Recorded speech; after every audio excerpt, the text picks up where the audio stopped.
अब सिर्फ 10 रोटियां बची हुई है। तो ऐसी जगह पता लग रहा है कि ये सूखी रोटी और इसके साथ जो ये नमक है ये भी बड़ी स्वादिष्ट लग रही हैं। देखिए जी, कहीं कहीं पे रास्ता कुछ ऐसा है।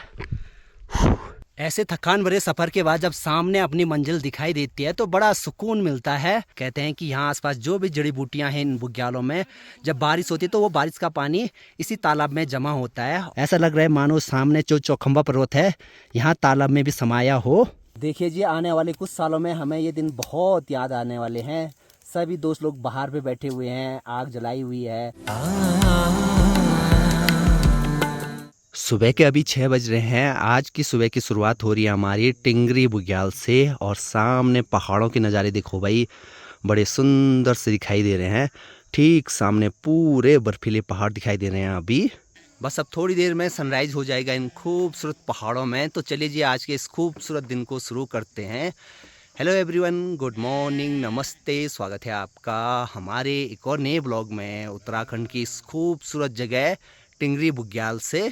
यहाँ जिस जगह पे हम लोग रुके हुए थे कल रात को, यहाँ पर देखो भाई खूब सारी भेड़ बकरियां हैं। ये रात भर यहीं पर रहती हैं और इनकी रक्षा के लिए रात भर ये भोटिया डॉग रहते हैं।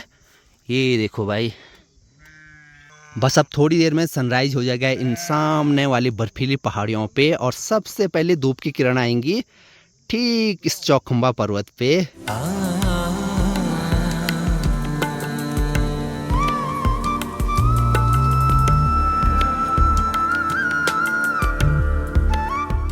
अब सुबह सुबह ऐसे खूबसूरत पहाड़ों में ऐसी गर्मा गर्म चाय मिल जाए और वो भी सामने बर्फीली पहाड़ियों पे सनराइज शुरू हो गया हो, तो इससे खूबसूरत नज़ारा क्या हो सकता है।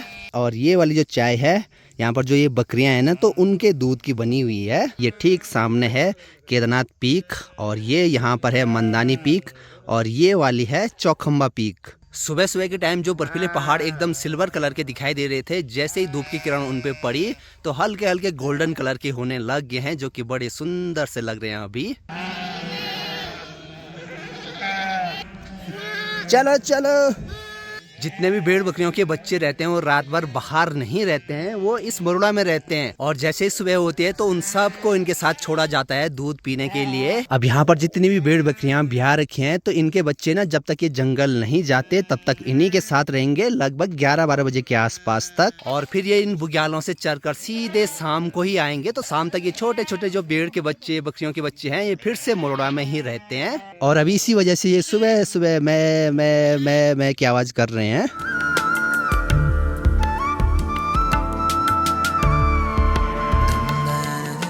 सनराइज भी बस अब होने ही वाला है और अब सबसे जरूरी काम है, यहीं पास में पानी का स्रोत है, वहाँ चलते हैं, पानी ले आते हैं भाई। और जैसे ही यहाँ पे धूप की किरण आई वैसे अभी हल्की हल्की गर्माहट का एहसास भी होने लग गया। अब ऐसे ऊंचाई वाले क्षेत्रों में पानी के जो स्रोत होते हैं वो कम ही होते हैं। अच्छी बात यह है कि इससे पहली बार जब मैं आया था तो मुझे पता है यहाँ पर कि कहाँ पानी है। और सभी दोस्त लोगों ने देखो भाई पानी के बहुत सारे बर्तन रखे हुए हैं, थोड़ा बहुत मुर्रा छानी के लिए भी भर कर ले आएंगे।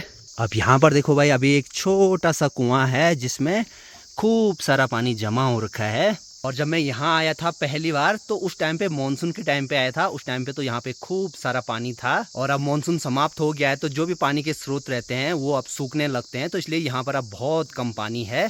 पानी यहाँ का इतना ठंडा है, ऐसा लग रहा था जैसे बर्फ पे हाथ लगा रहे होंगे हम लोग।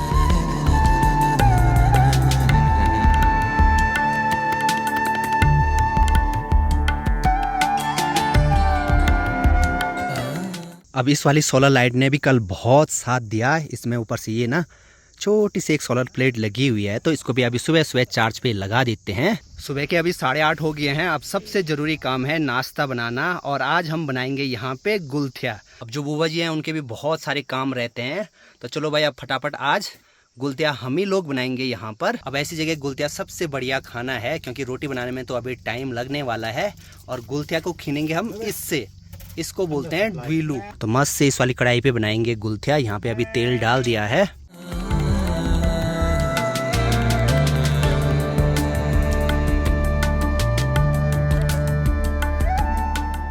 चलिए जी, गुलथिया तो बन गया है अभी यहाँ पे। अभी वहाँ पे रखी है चाय। चलिए जी, नाश्ते में है आज गुलथिया, घी और साथ में गर्मा गर्म चाय। और सामने देखो भाई पूरी हिमालय सीरीज बड़ी सुंदर सी दिखाई दे रही है अभी। कल मेरा चश्मा टूट गया था तो अभी सुजान भाई ने देखो भाई यहाँ पे जुगाड़ करके एक तार लगा दिया है। अभी सुबह के ठीक 10:30 हो रहे हैं। दूसरे दिन की जर्नी भी हमारी शुरू हो गई है यहाँ टिंगरी बुग्याल से बिसुड़ी ताल के लिए। बाकी कल रात को रुके थे हम यहाँ बुआ जी के मोरड़ा में। बहुत अच्छा लगा बुआ जी से मिलके। ठीक है बाबू जी, अच्छा था, मिलो लताब। अच्छा, ओके। अभी देखो भाई धीरे धीरे सामने जो बर्फीले पहाड़ दिखाई दे रहे थे वहाँ पर भी बादल आने लग गए हैं। अब हमें यहाँ से ठीक सामने इस वाली पहाड़ी पे ऊपर चढ़ना है। टिंगरी बुग्याल से थोड़ा सा नीचे आने पर यहाँ पर भी एक छोटा सा खर्क है और यहाँ पर भी 2-3 मरोड़ा बने हुए हैं। अब हमें यहाँ से ठीक इस वाली पहाड़ी पे ऊपर की तरफ चढ़ते हुए जाना है। अब यहाँ मरोड़ा छानी में रहने वाले लोगों ने ऐसी जगह अपने रहने की व्यवस्था कर रखी है जहाँ पर आसपास पानी का स्रोत हो। अब इसी जगह आसपास कहीं पानी होगा तो हमें ट्रैक के लिए पूरा पानी भी भरना पड़ेगा आगे के लिए, क्योंकि इस पहाड़ी पे ऊपर कहीं भी पानी नहीं है। और जैसे हम यहाँ मरोड़ा छानी के पास में आए, यहाँ पर देखो भाई सीधे बोटिया कुत्ता हमारे पास आ गया। हे। और यहाँ से ठीक सामने जो ये वाली पहाड़ी है तो ये वाला रास्ता जाता है ऊपर मंदानी वैली के लिए। और यहाँ से ठीक सामने इस वाली जगह पे है बूढ़ा मंदमेश्वर टॉप। दूर इन खूबसूरत पहाड़ों में जब 2-4 दिनों के लिए आते हैं तो बड़ा सुकून मिलता है। ये चीज़ आप तभी फील कर पाओगे जब कभी आप ऐसी जगह आओगे। और अभी देखो भाई जहाँ जिस पहाड़ पे हमें चढ़ना है वहाँ पूरे घने बादल से आगे। अब एक साइड रास्ते के देखो भाई बढ़िया खर्क है और यहाँ से दूसरी साइड देखो एकदम गहरी खाई और आगे की तरफ एकदम घना सा कोहरा। थोड़ी देर पहले तक तो बढ़िया वाली धूप थी, लेकिन जैसे ही कोहरा आया, कोहरा जैसे बॉडी को टच कर रहा है ना तो बहुत ठंडक सी महसूस हो रही है। जब भी हम कोई ऐसा ट्रैक करते हैं तो उसमें उतार चढ़ाव तो होता ही है जिंदगी की तरह, लेकिन जो इन उतार चढ़ाव को पार करके आगे बढ़ता है वही मंजिल तक पहुंचता है। बाकी अभी भी हमें यहाँ से नीचे उतरना है फिर ऊपर चढ़ना है। और यहाँ पर देखो भाई एक छोटी सी बेरी दिखी है, जैसे हमारे घर के आसपास हिसूल रहती है, एकदम लाल सी हो रखी है। अब ऐसी जगह तो हमें पता नहीं है कि ये चीज़ खाने के लिए होती है या नहीं, तो इसलिए इससे दूर ही रहेंगे।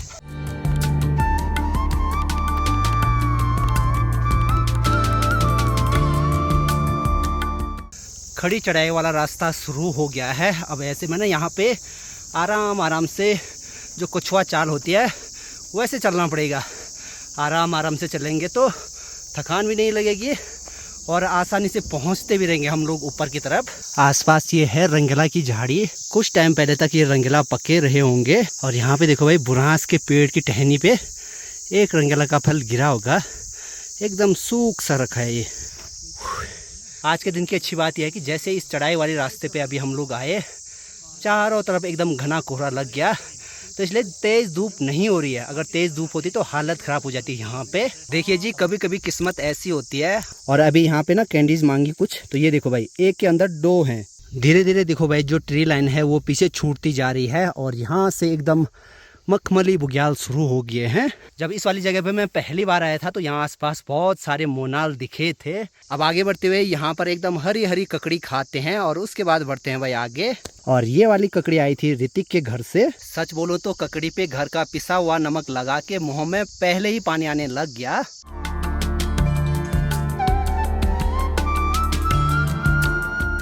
और यहाँ इस वाली जगह देखो भाई खूब सारे बुबलू के फूल दिखाई दे रहे हैं। जहाँ नज़र पड़े बस यही फूल खिले हुए हैं। जैसे जैसे हम ऊपर आगे बढ़ते हुए जा रहे हैं सांस लेने में भी थोड़ा सा दिक्कत हो रही है भाई।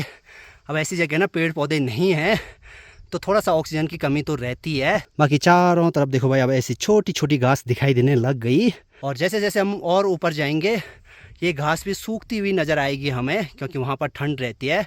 और अभी तो हमें लगातार इन बुग्यालों से ऊपर की तरफ आगे बढ़ते हुए रहना है। अब अगर इन खड़ी पहाड़ों पे ऊपर चढ़ना है तो एनर्जी तो चाहिए ही चाहिए, तो यहाँ पर कुछ खाते हैं उसके बाद बढ़ेंगे आगे। और यहाँ पर इस वाली जगह पे भी देखो भाई भेड़ पालकों की छानी रही होगी। अब 6 महीने मानसून के टाइम पे इन्हीं बुग्यालों में भेड़ पालक रहते हैं, क्योंकि उस टाइम पे चारों तरफ एकदम हरी हरी घास हुई रहती है।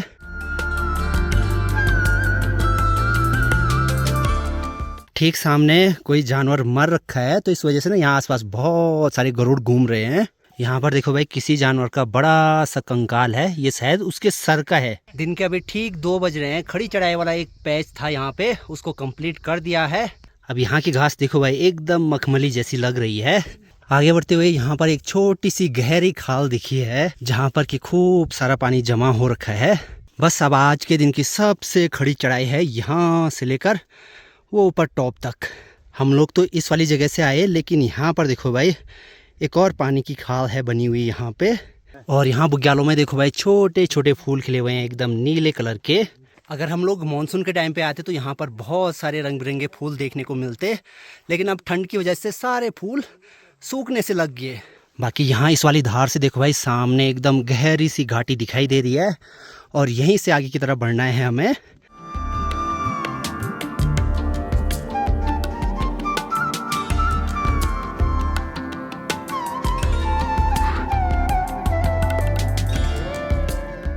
अन्न हमारे लिए कितना महत्वपूर्ण होता है वो ऐसी जगह पता लगता है भाई। देखो हमारे पास अब सिर्फ 10 रोटियां बची हुई है और इनको खाते हैं, उसके बाद चढ़ना इस खड़े से पहाड़ को। और अभी रोटी भी खाएंगे जो ये घर का पिसा हुआ नमक है उसके साथ। अब एक कहावत कहते हैं ना कि भूख मीठा कि भोजन मीठा, तो ऐसी जगह पता लग रहा है भाई कि ये सूखी रोटी और इसके साथ जो ये नमक है ये भी बड़ी स्वादिष्ट लग रही हैं। थोड़ी देर इस वाली जगह पे बैठे रहे और ट्रैक करते हुए ना बहुत ज़्यादा पसीना आ रखा था। यहाँ पर चारों तरफ तेजी से कोहरा ऊपर की तरफ जा रहा है, तो ऐसे में ना ठंड बहुत ज़्यादा लग रही है। देखिए जी कहीं कहीं पे रास्ता कुछ ऐसा है, रास्ते के पूरे बगल से लैंडस्लाइड हो रखा है और यहाँ से नीचे ये घाटी पत्नी कितनी गहरी है। कोहरे की वजह से बिल्कुल भी पता नहीं लग रहा है भाई। सबसे खतरनाक चढ़ाई वाला जो रास्ता था वो ऑलमोस्ट अभी कंप्लीट होने ही वाला है, थोड़ा सा ही बचा हुआ है और सभी की ना थकान से हालत ख़राब हो गई। वो एक चीज़ कहते हैं ना, ज़िंदगी का असली मज़ा सफ़र में है, मंजिल पे पहुंचकर तो बस सिर्फ सुकून मिलता है। सबकी थकान से हालत ख़राब हो रखी है, लेकिन फिर भी सारे दोस्त बड़े मज़े से इन पहाड़ों पे चढ़ते जा रहे हैं और फाइनली खड़ी चढ़ाई वाला रास्ता भी यहाँ पर कंप्लीट हुआ हमारा। और नीचे धार में देखो भाई बहुत सारे पत्थर रखे हुए हैं एक के ऊपर एक, और ये वाले पत्थर बहुत नीचे जहाँ वो छोटे छोटे 2 तालाब थे वहाँ से भी दिखाई दे रहे थे। ये इसलिए क्योंकि अगर जब कोहरा रहेगा या किसी को रास्ते का पता नहीं होगा तो इनसे ना आइडिया आ जाता है कि रास्ता इस साइड है। और यहाँ पर देखो भाई इतनी ऊंचाई पर भी यहाँ पर रंग से लिखा हुआ है कृपया ध्यान दें बुग्याल में गंदगी न करें। और ये सबकी रिस्पॉन्सिबिलिटी बनती है, जो भी ऐसी जगह आता है अपने साथ जो भी कचरा लेकर आता है तो उसको वापस अपने साथ लेकर जाएं। और यहाँ पर भी देखो भाई धार में ये पत्थर पूरे ऐसे लगाए हुए हैं। अब बस यहाँ से इस वाले बुग्याल से आगे की तरफ बढ़ना है हमें।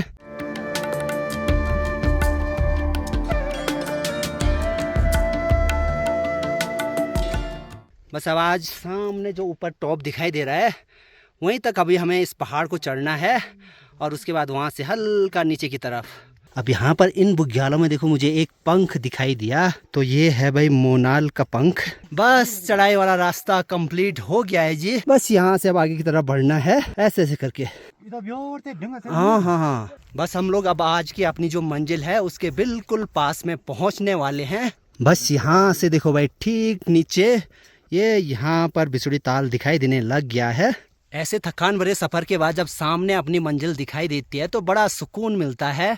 अभी तो हमें ठीक वहाँ नीचे तक उतरना है इस पहाड़ पे। अब यहाँ से ताल देखो भाई एकदम ऐसे गहरी घाटी में है, ऊपर चारों तरफ ऐसे खड़े खड़े से पहाड़ हैं। देखिए जी इन खूबसूरत बुग्यालों के बीच बिसुड़ी ताल कितना खूबसूरत लग रहा है। और सफ़र की जितनी भी थकान थी यहाँ मंजिल पर पहुंचकर मानो गायब सी हो गई भाई। इसको देख के मैं पहले भी आया हूँ लेकिन हर बार का एक्सपीरियंस अलग होता है। और यहाँ से ठीक सामने देखो भाई क्षेत्रपाल महाराज जी का मंदिर भी है। चलिए जी आप फटाफट एक बार अपने रहने की व्यवस्था करते हैं। और अच्छी बात यह है कि ठीक सामने से देखो भाई हल्का हल्का चौखंबा पर्वत भी दिखाई देने लग गया और इन पहाड़ों पे अभी शाम के टाइम पे धूप भी। ट्रैक करते हुए बहुत ज़्यादा पसीना आता है और यहाँ पर आकर सबसे पहले दूसरे गर्म कपड़े पहन लिए हैं जो कि यहाँ ऐसे माहौल में बहुत ज़रूरी हैं।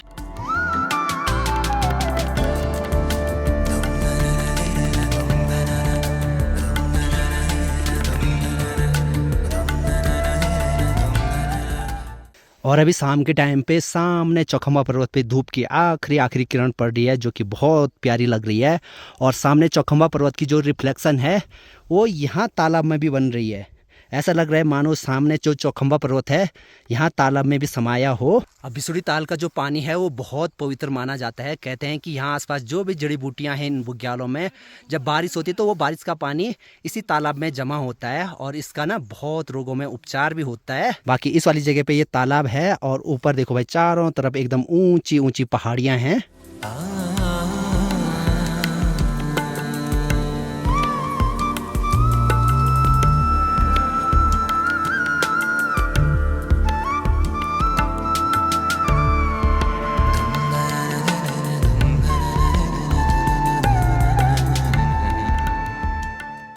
चलिए जी, अभी सनसेट भी हो गया है। ठीक 6:08 हो रहे हैं। चौखंबा पर्वत की जो आखिरी धूप की किरण थी वो भी अभी चली गई है। अब ऐसे खूबसूरत पहाड़ों में जहाँ पर सामने की तरफ एकदम बर्फीले पहाड़ दिख रहे हो, यहाँ से सनसेट देखने का सौभाग्य हर दिन नहीं मिलता है। किस्मत सही थी, आज मौसम जैसे हम लोग यहाँ पर आए खुला और सामने अच्छा सा सनसेट दिखा। और सामने की तरफ देखो भाई, द्वितीय केदार मंदनेश्वर धाम के मंदिर के दर्शन हो रहे हैं। यहाँ से हल्की सी लाइट दिखाई दे रही है वहाँ पे। जब भी ऐसे बुग्याली क्षेत्रों में आते हैं तो धूप अगरबत्ती बहुत जरूरी है, क्योंकि हम यहाँ पर सिर्फ भगवान जी के ही भरोसे हैं। आसपास दूर दूर तक कोई भी नहीं है सिवाय हम 5 दोस्तों के। चलिए जी, अभी पूरा अंधेरा हो गया है। अब खाना बनाने की तैयारी करते हैं। यहाँ पे दाल बन रही है और ये प्रेशर कुकर पे अभी चावल रखने हैं। और अच्छी बात यह है कि हमारे पास ये ब्यूटेन गैस है। बाकी यहाँ पर हमें कुछ लकड़ियाँ मिली तो मस्त यहाँ पर आग जलाई हुई है और सारे देखो भाई यहाँ बाहर पे बैठे हुए हैं।